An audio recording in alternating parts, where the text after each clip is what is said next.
Hey Keisha, how are you doing? Good. How are you? I'm doing well, doing well. Thanks for coming on today. I really appreciate it. No problem. Yeah, yeah, awesome, awesome. Well, for I guess to get going, why don't you go ahead and just tell everybody about yourself? Who you are, what you do, and why you do it. Yeah, sure. So, Kiesha King, I'm the Chief Experience Officer for Loyalty Centric. We do custom videos. So, we make your brand unignorable. We help you build loyalty and drive results one custom video at a time. And I've always really been into the customer experience piece. I used to build customer strategies for big Fortune 200 companies. And I've just kind of shifted and taken my love of tech and marketing and combined that with online customer experience now that we create with videos. That's awesome. That's awesome. So from a branding perspective, because I think you're hitting on something that a lot of people don't like to do, which is create videos of themselves. And I say that, but like there's obviously a cultural piece and a generational piece, because I mean, if depending on what generation you're in, that might not be true. But I know that the older generations, and especially my generation, I came up probably like I was like, guess Facebook just started releasing to universities. You had to have the university at whatever, right, when Yeah. they first came out. And I remember I think it was a sophomore when that happened. And yeah, it was interesting because I grew up on the end of that, but going into my adulthood and into career, I just didn't really stay. I stayed away from it. I really wasn't involved too much in social. And so then when you're needing to go on social, and of course public speaking was always one of those things that, I don't know, I didn't have public speaking until my first semester of college, like many people. And so it's a hard space. Where are you seeing the most traction right now in this, in people saying, yeah, this is cool and I want it, or are they scared of it and they're like, yeah, I don't know about this, a little skeptical and not sure? Yeah, so I've learned that it's not just a kind of a generational thing, it's also like Okay. an industry thing, right? So depending on what people do for a living, they're also more receptive to different types of video, especially, the types that we do, that are, animated or AI videos or different things like that. I've actually had Yeah. some people surprise me, some people that are, Okay. I would say, senior to me, who have asked to do some of these different types of things and really get innovative with it, but it's because of the industry they're in. They're in some type of marketing Right. industry, or maybe some of them are even in the, sales, and they've seen the impact from bigger companies that are doing this. Now, I would say in general, the younger generation, they grew up with iPads in their hands and phones and things, and they're just more comfortable, Yeah, it's like to them. this, And not like so, this. yeah, like, and so, for the most part, they're more comfortable jumping on camera personally and doing videos, for whatever reason, whether it's for work or whether it's, dancing or whatever that looks like. And then it's going to depend on personality. I'll be honest with you, I'm an introvert. And so when I first Yeah. started doing video, I had to force myself. It was very painful. But I forced myself and I put a schedule and I just committed to say, hey, I'm just going to do this Monday, Wednesday, Friday. If it kills me, I'm just going Mhm. to keep doing it. And then at some point, it just becomes the norm. Yeah. That's so true, because I think, I read something that said like 90% of all skills can be taught. And it's I'm not sure how valid that is. It sounds like that's probably truer than it is false. And I think that just like everything else, once you kind of build something, you build some resilience to it, you build some consistency, and I think more importantly, you build confidence. Things stop to be so scary. And usually what stops us is not our inability to do something, it's the fear that we have in doing it. Yeah. And public speaking, I think, is still one of the number one fears that everybody has. Not Yeah. everybody, but the majority of people that have fear, that's number one for a lot. um so so I mean, how, so fear of public speaking. I sometimes get in front of a camera and I just like, I've got this, and as soon as I hit record, I'm like, I don't have it. It went away. I don't know where it went, but it went away, and I'm not sure what happened. And then I'll hit the record button to stop it again. I'm like, okay, and I'll practice. I'm like, all right, got this, because you don't want to sound like you're an idiot. Right. And And the thing is, you actually can know your space very well, and you can come across as an idiot very easily. I mean, even the pauses, right? When people pause or they do certain things, it can actually come out as this person's an idiot, or they don't know what they're talking about, and it can come across as inauthentic. But I think it's so interesting because it's like, wait a second, that rawness is probably the most authenticity that person has ever given, and has the most authentic that person has ever been, and they're being vulnerable, and you're telling this person they're an idiot. And so from what you do and what people tend to struggle with, I have a question around practice um, versus perfect. And I'm curious that if we rely on technology to fill in the gaps that we're not confident or practiced in, do we lose something that we're missing out because we are not experiencing the effort that it takes Mm. to do that and to really put ourselves out there? Yeah. So yeah, so perfect is, you never want perfect, because then you get like those, I call them, some of those stiff or boring corporate type videos. Robots? Nobody's really watching, right? But you do want to be prepared, just like anything else. You want to prepare for it, right? Because the preparation is not about saying the exact right thing or looking the right exact way. It's more about your comfortability, right? And the confidence that you have on camera. Because the better you can be in your own skin on camera, as you, not trying to be like anybody else or be perfect or show up like a news anchor or anything like that, that's where Yeah. people connect. But to your other point, you still do have to be able to communicate the message in a way that people go, what is she talking about, and why is she talking about that, right? So there's this Mhm. balance between being prepared and be able to speak to what you do, how you do it, or whatever you're talking about in a way where people get it, but you also have Sure. to come across in a way that connects and people want to keep watching. So, Yeah. I think with some of the tools that we use, one of the things I always tell people, because they're like, oh, well, I want to make sure I build relationships. And this, I always tell people I'm never an advocate of only doing one type of video. I Mhm. don't ever say just do animated video. I don't ever say just do, human avatar video. For me, where I really felt like I took off and I had a level of presence that was the most engaging, was mixing it up, Yeah. right? So I Yeah. do recorded videos all the time where it's just me talking. I do the AI avatar videos. You might not be able to tell the difference. And then I do animated videos. And the fact that there's these different variations, they all connect differently. I cannot Yeah. replicate what I can do in an animated video just talking to you right now on video. And so I Yeah. would say, there's a way to keep the authenticity. Even when you're doing those videos, it's still your message. Yes. It's still your mindset, right? And the Mhm. AI videos, it's still your mannerisms. And so you have to just make sure you balance that human element that's coming from your personal standpoint when you show up using some of the technology. Yeah. No, that's important. And I think that having that messaging carry out throughout your entire brand, but the entire company. I mean, it's no really what you're saying is it's no different than you having a bunch of employees that are all speaking the same message. You're scaling yourself, and and you're scaling your business through influence.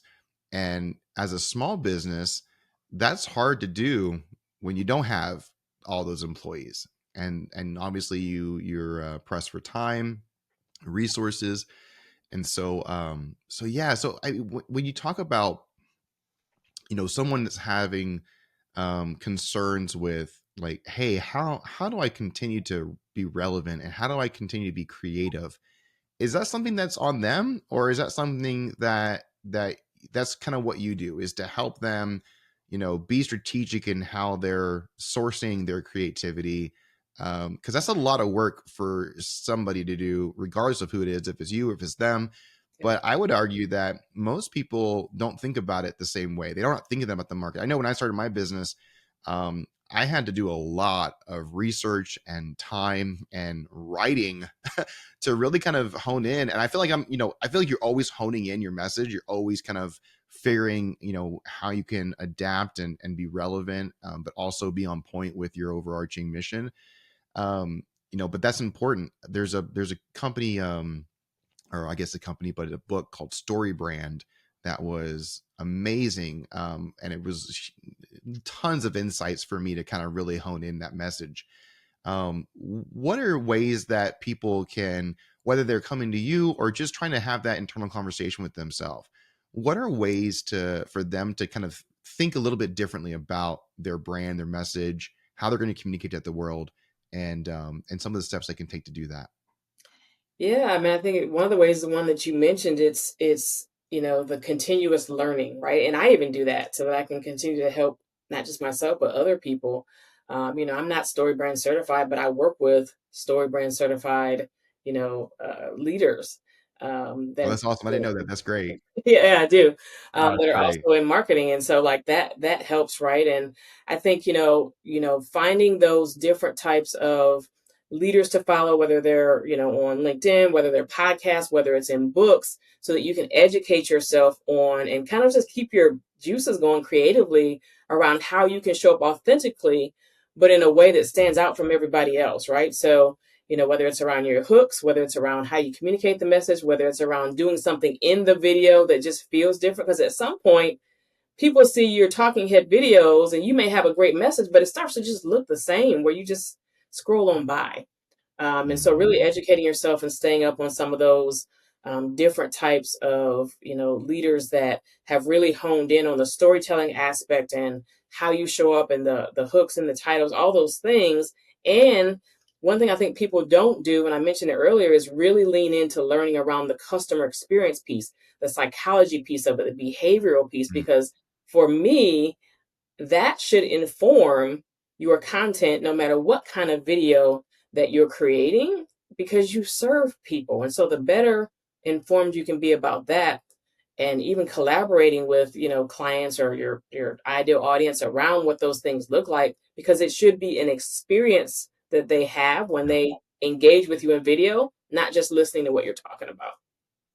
Yeah, that's so important. Yeah, because how many times you scroll from something and you scroll back and you're like, oh wait, what did I just miss? Like, 'cause you're just like, and I scrolling's so bad. It's like it's such a habit that we gotta. I mean, I will be working and doing some like hard focused work, and then I'll get a message, or someone will text me, and then I'll just pick up the phone, just kind of just habitually, right? Just like I'll pick up the phone, is it important or not? And then I'll scroll up and it might be a link to something. I'll click it. And then I find myself like 5 minutes later, I'm like, wait, how did I get here scrolling? I don't understand this. It makes no sense. But then if someone had asked me like, hey, what were you looking at? I'd have no idea. I wouldn't be able to tell them like I saw this ad, I saw, this post. You don't, because your brain doesn't work that way. And so, but if I did something, if I saw something crazy, like, I don't know, someone like kicked their dog off of a bridge. I don't know. For some reason, I was thinking that, I was thinking Anchorman. Um, uh, then like I would probably stop like, oh my gosh, like what happened here, right? And so to your point though, like you almost have to be, you have to almost be shock and awe sometimes. But most brands are not shock and awe. Like what I just said, if you didn't put the context of Anchorman in there, you'd be like, what is this guy talking about? This guy hates dogs. Like call PETA, like we're gonna have this thing shut down. But really that's what happens. You have to get to a shock and awe. So how do people get shock and awe but still stay brand represented, to their vision and their company, their mission? How they stay in focus, but also provide that shock and awe type of thing that we all kind of are looking for, to be, to kind of get the signal through the noise. Yeah. I mean, I think it goes back to a couple things. So it goes back to the mixing it up, right? Part of shock and awe is just unexpected, right? Sure. People expect to just to see me sitting here talking like this. There's nothing else happening in the video. Yeah. But then something, I do some editing where something from a movie clip shows up while I'm talking about a certain thing, or there's certain animations happening behind me, or whatever that looks like. They're going to go, oh, wait, what? Like, it's just more engaging. Sure. And so I Yeah, yeah. think when you add elements of what's unexpected, that would be the professional version of shock and awe, right? It's things that And it can be subtle things that catch people's attention but are still relevant to what you're talking about in your brand. Um, I don't have my background up now, but when I'm in Zoom meetings, my background is animated. Yeah.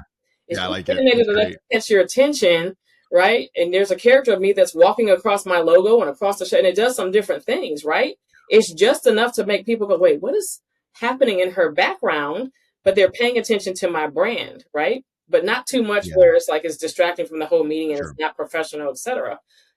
So I think, because people already find it hard to find the time to do video, or they're not comfortable, or they don't know what else to do with their videos, they don't slow down enough and make enough time to make them more creative, to make them more engaging. Mhm. So that there does feel like there's that differentiation, and people are like, oh, let me watch this video because they usually have some cool stuff in there. And I also pick up some nuggets, right? Yeah. When Yeah. I'm watching. But it takes time, it takes editing, it takes learning some technology, even if it's the basic technology, to do that. Because again, that takes your brand from a talking head video Yeah. to some type of engaging experience for that 30 seconds or that 90 seconds or whatever amount of time you want people to watch that video. Yeah. Yeah. That's awesome. Um, ChatGPT, I'm not going to say the person's name.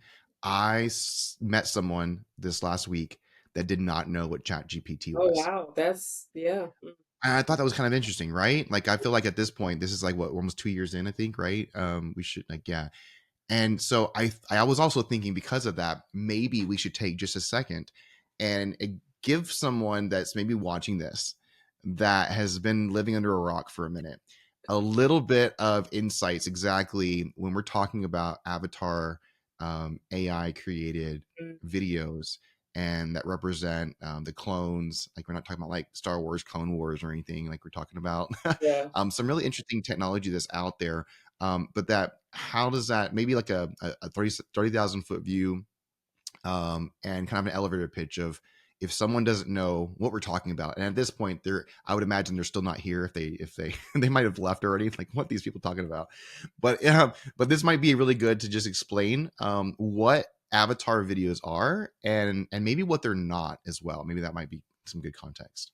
Yeah, so and just for clarity, there's several different types of avatar videos. An avatar simply means that it is a character or a resemblance of a person on screen, that is doing a video, but it's not the actual person, right? That could be an animated avatar, it could be 2D or 3D. It can also be an AI generated avatar, and there are like just like anything, there's stock templates and avatars where there's real people, that you can pick, and you can have them do your script and speak and function like a person, which are a little bit easier to tell. But then we do the custom ones where we will literally take a 2 minute video of an actual person talking about anything. They can be talking about the dog off the bridge for 2 minutes. And we can use that to clone that person with AI, and then use that Yeah. same clone over and over and over again with different scripts, and clone their voice, so that there is a character that looks Yeah. exactly like it's them. It's them. It's their, I call it their AI stunt double, on screen, that Right. has their mannerisms, that it's using their voice, it's their message. Everything it is about them, except that they're not physically on camera in that moment, Yeah. which is really allowing people to personalize at a different level and scale video at a different level. But I would tell you that I've posted several that are AI avatars. Sometimes I'll say it is, sometimes I don't say anything. Yeah. But I show, It's a fun game I like to play with your post. Is it real or not? Like I love it. It's like a new like drinking game or something.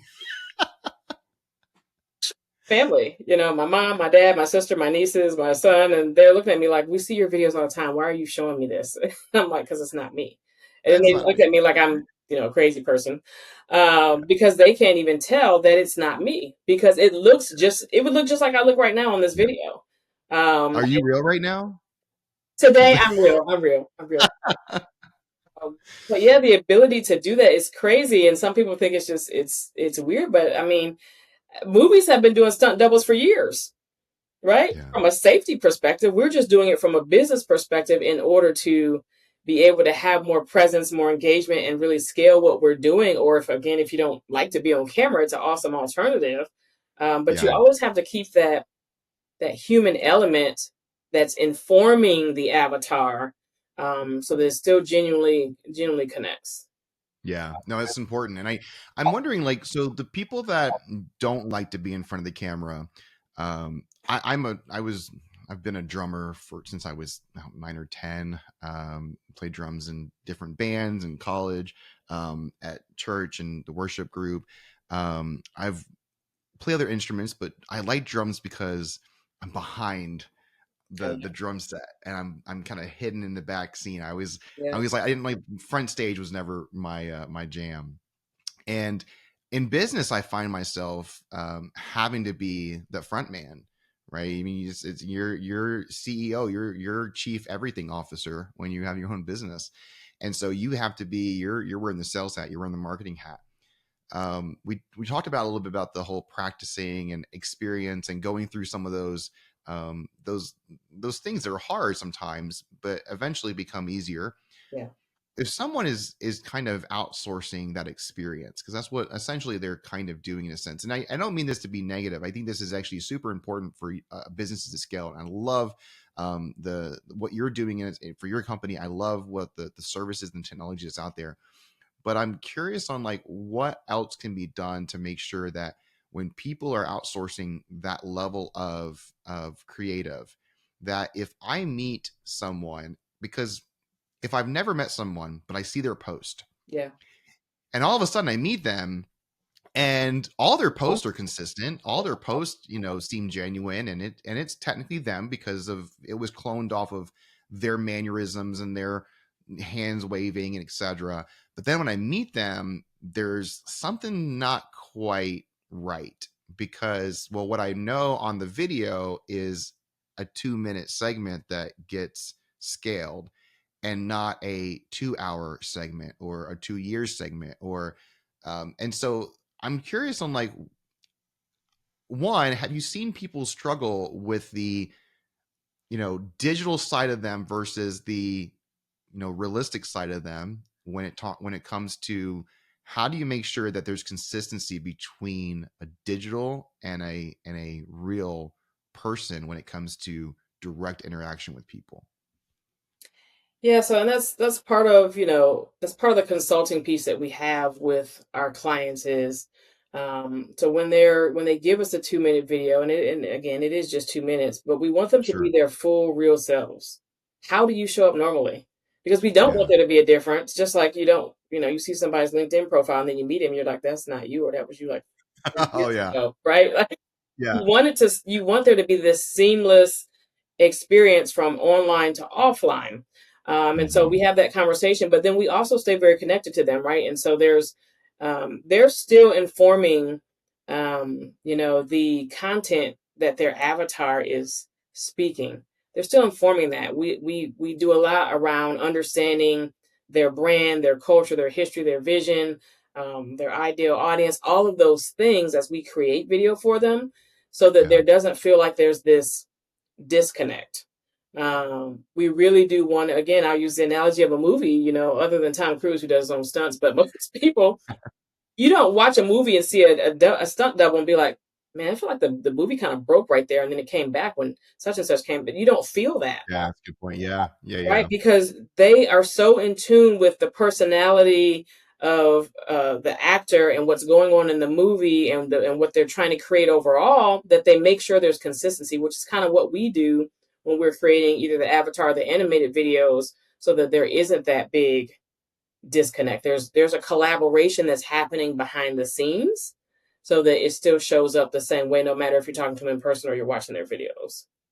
Yeah. No, I love that. Because when you think about yeah, there is no break, but I think so if you were to put this into per like to an analogy of stunt versus actor, is there more respect for people that do their own stunts? And I think it depends on who you ask. I think some people would say, "Well, yeah, I mean, I that per like with you mentioned Tom Cruise, and I'm a Tom Cruise fan. I'll admit it. I like Tom Cruise. I like Tom Cruise's movies. I don't agree with all of his personal stuff, but I don't watch him because of his personal stuff. I watch him because he makes great movies.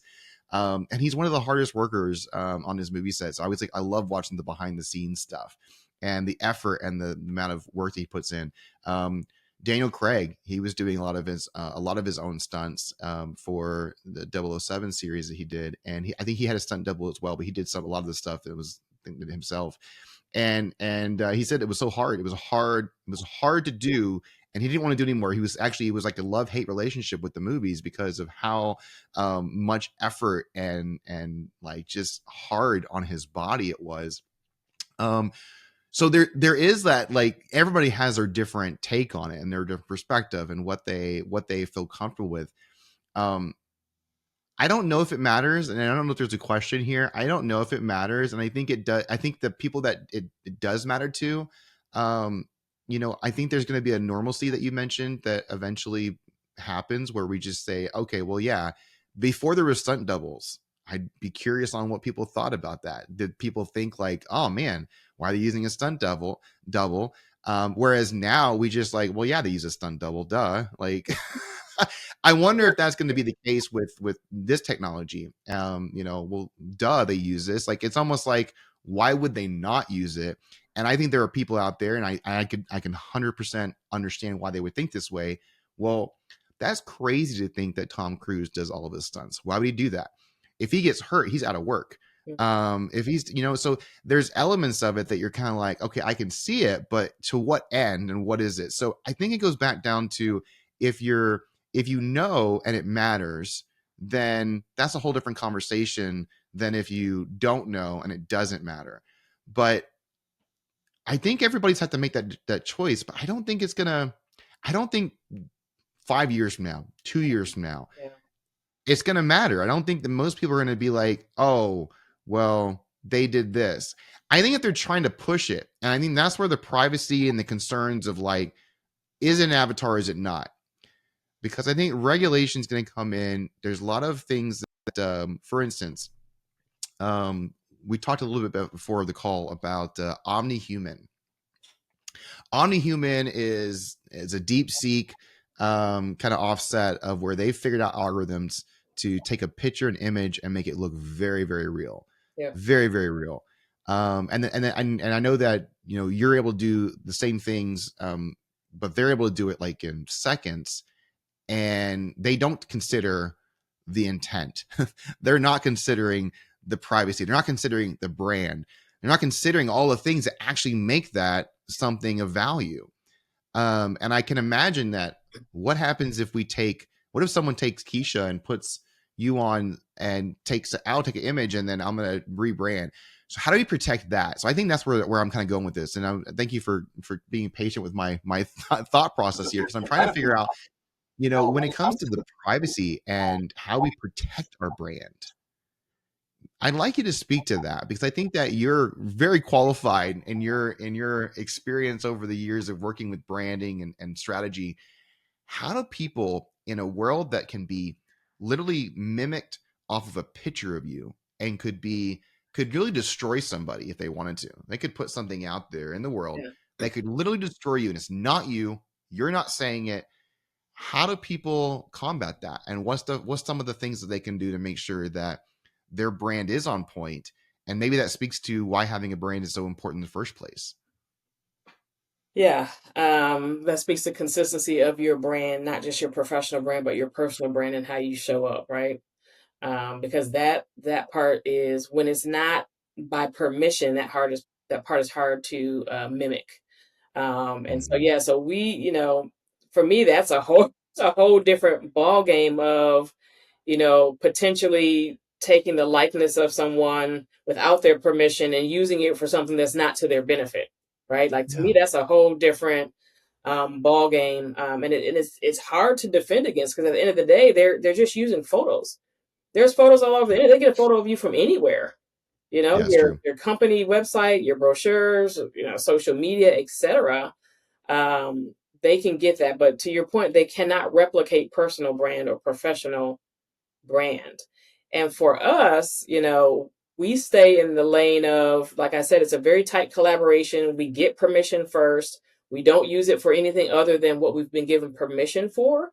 And we're only using the likeness of the clients that have paid us to do so, versus, going out onto the internet and finding these different things and doing things just for views or because it's cool, or because it Mhm. benefits us. Ours is in service of, our clients. And so I think you just have to be, there's another reason just why you need to stay on top of what's going on with technology. Even if you're not a tech person, you just need to stay on Yeah. top of it so that if something stands out and you see something that's kind of off kilter, you can look into it. But there really isn't going to be a way that you can prevent it from happening if someone wants to do it.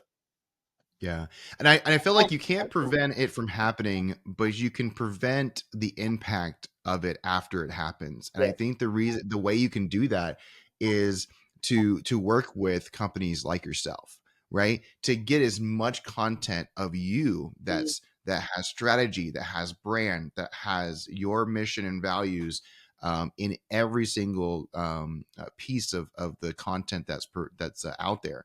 Because if someone's working with you and they're putting out, I don't know, between 4 to 10 videos maybe a month, or content and just in general split plus videos, and then someone comes in, takes an image of you and puts something out there that is going to harm you in some way.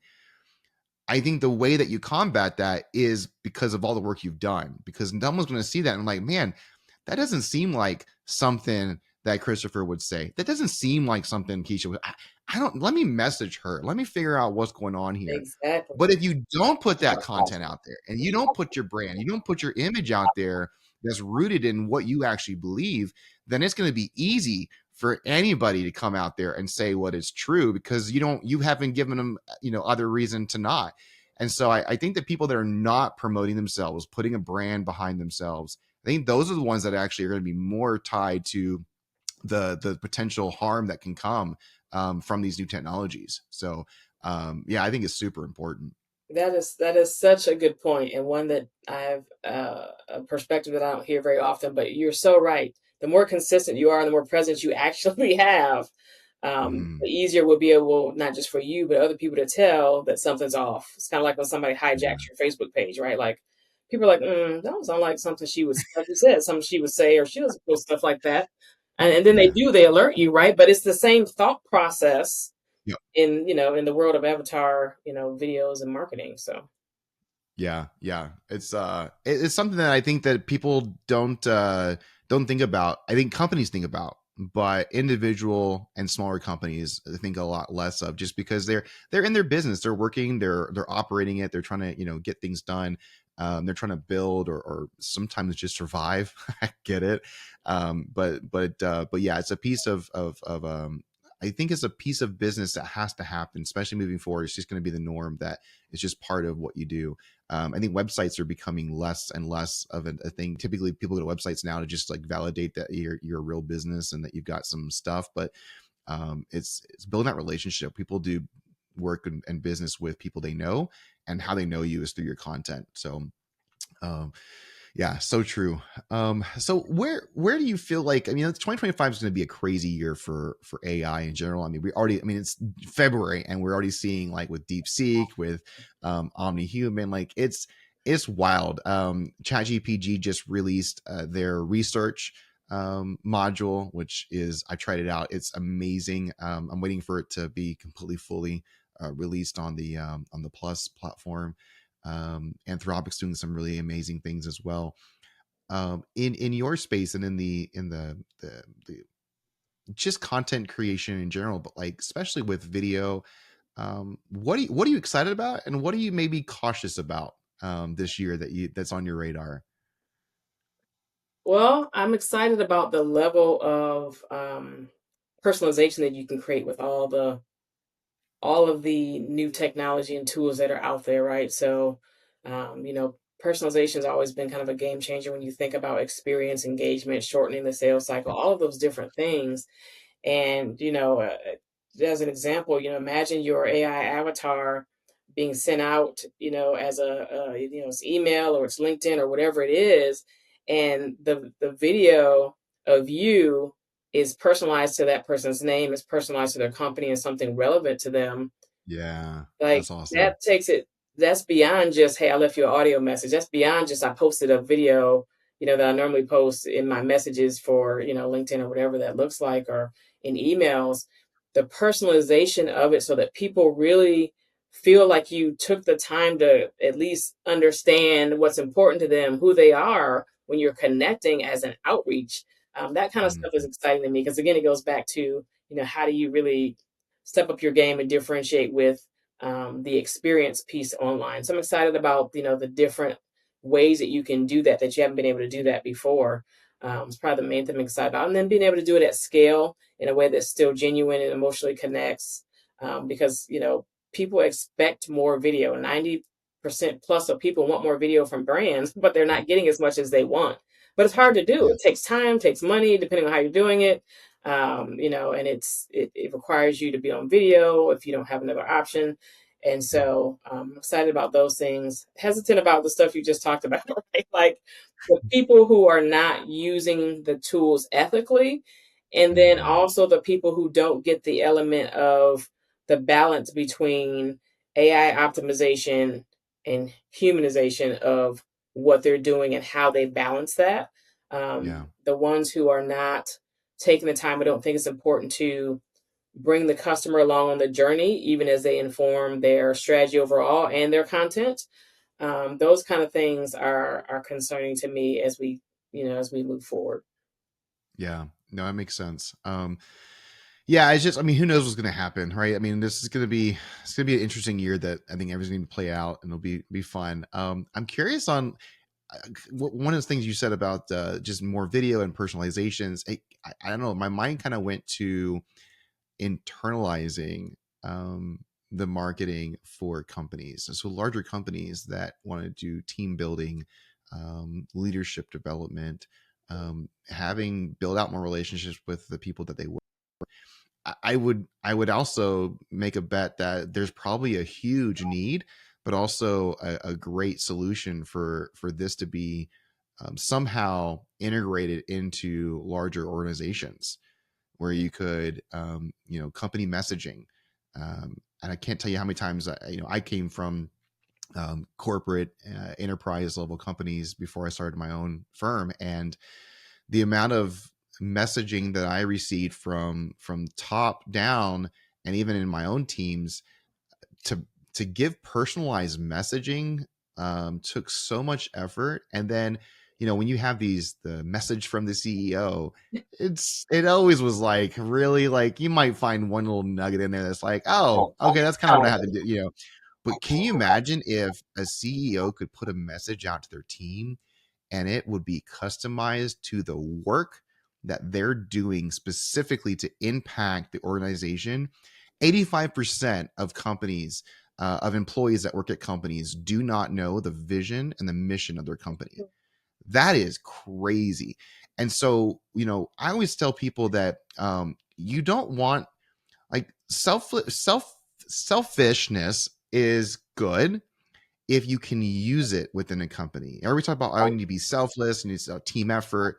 And I say that there's actually, I don't like that. I think that we need to have selfish people in roles that have influence, but they need to be selfish to a degree that allows them to have selfish alignment with the organization. Because an organization, when you think about the mission and the vision, it is a selfish thing. Yeah. You're saying that this is, and you could have all good intentions all day long. You could have, you're wanting great things to come out of that from an impact perspective. But as a company, it is a selfish mission, because when you want to hire people, you want people that align with that. So if you want people to align with that, you're going to hire people that are going to be selfless.